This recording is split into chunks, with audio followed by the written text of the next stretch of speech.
ստրատեգիական կոնկրետ անկարողություն։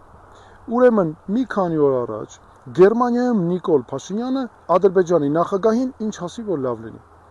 Ասում է եկեք մշակենք համատեղ ճանապարհային քարտեզ եւ փակենք արևմտյան Ադրբեջան ու Ղարաբաղի հայերի վերադարձ թեմաները։ Գտնենք պատճառահետևանքային կապերը, այսինքն որը որից հետո է եղել։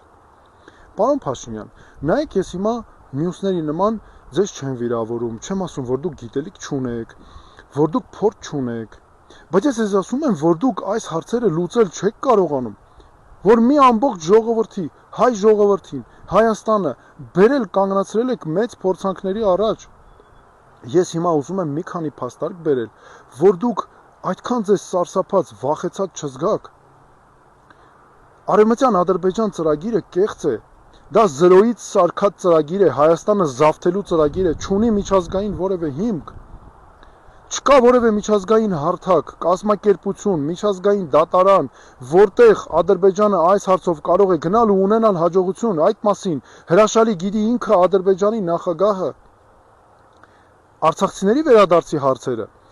ամրագրված են միջազգայինորեն որպես իրավունք, Ադրբեջանը ունի կոնկրետ պարտականություններ։ Արդարադատության միջազգային դատարանը 2023 թվականի նոյեմբերին հստակ արձանագրել է, որ Ադրբեջանը պարտավոր է ապահովել արցախցիների անվտանգ, արժանապատիվ ու կամավոր վերադարձը։ Այս մասին 2023 թվականի հոկտեմբերին հայտարարել է ՄԱԿ-ի մարդու իրավունքների խորհուրդը։ Այս մասին հայտարարել է Ամերիկայի Միացյալ Նահանգները, Կանադան, եվրոպական երկրներ, Եվրոմիության խորհրդարանը։ Չի կարելի հավասարեցնել այս հարցերը, Հայաստանը զավթելու ծրագիրը չի կարելի կենթանություն տալ ու հետո մնալ դրա տակը։ Գիտեք, Ադրբեջանի նախագահը ինչու է այսքան նվաստացնում Նիկոլ Փաշինյանին, որտեվ նա նախ գիտի, որ Փաշինյանը չի կարողանալու իրեն պատասխանել, որտեվ այս ամենը նրա քաղաքականության հետևանքն է։ Այս ամենի առաջնային պատճառներից է այն, որ Հայաստանի կառավարության ղեկավարը հայտարարեց, ճանաչեց Արցախը Ադրբեջանի կազմում ու ինչ ստացավ արևմտյան Ադրբեջան կեղծ ծրագիրը։ Բայց սրա գլխավոր պատճառներից է այն, որ Ադրբեջանի նախագահը նվաստացնելով Նիկոլ Փաշինյանին ուզում է նվաստացնել ամբողջ հայ ժողովրդին, նրա խնդիրը հայ ժողովուրդն է։ Նա կատարում է պատմական առաքելություն։ Նա փորձում է այսպես ցույց տալ, որ Հայաստան չի եղել, որ չկա հայկական ինքնություն։ Ժողովուրդ ջան, այս ամենը չունի որևէ միջազգային հիմք։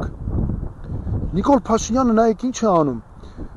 Գնում է Ադրբեջանի նախագահին, ասում է, ինչ անեմ քո համար, ասա, գնամ ինքնահրկիզվեմ, գնամ շենքեր գրավեմ, աստղեր բերեմ քո համար երկնքից։ Կիսլատան լցրել, քայքայում է մեր հարցերը։ Բայց ես ուզում եմ ձեզ ասել, ժողովուրդ ջան, հանկարծ չնեղվեք, բոլոր միջազգային մեխանիզմները կան, պետք չի ընկճվել։ Կան միջազգային միջնորդները, մեր միջազգային ընկերները, մեր սփյուռքը, մենք բոլորով իրար թև ու թիկունք ենք, այս հարցերը շատ լուծելու ենք, գալու ենք տեղը գցենք։ Հեսա որ Նիկոլ Փաշինյանը նախկին դարձավ, այս հարցերը կարգավորելու ենք։ Եվ որպեսզի դուք հանկարծ չնեղվեք։ Մենք հիմա մարզային այցի ենք եւ հերթական հանդիպումների ժամանակ ես մեր ժողովրդին անընդհատ այս հարցերը բացատրելու եմ, որ մարդիկ չնեղվեն, որ մարդիկ չմտածեն, որ անելանելի է, որ չկա այստեղից ելք։ Մենք լուծելու ենք այս բոլոր հարցերը։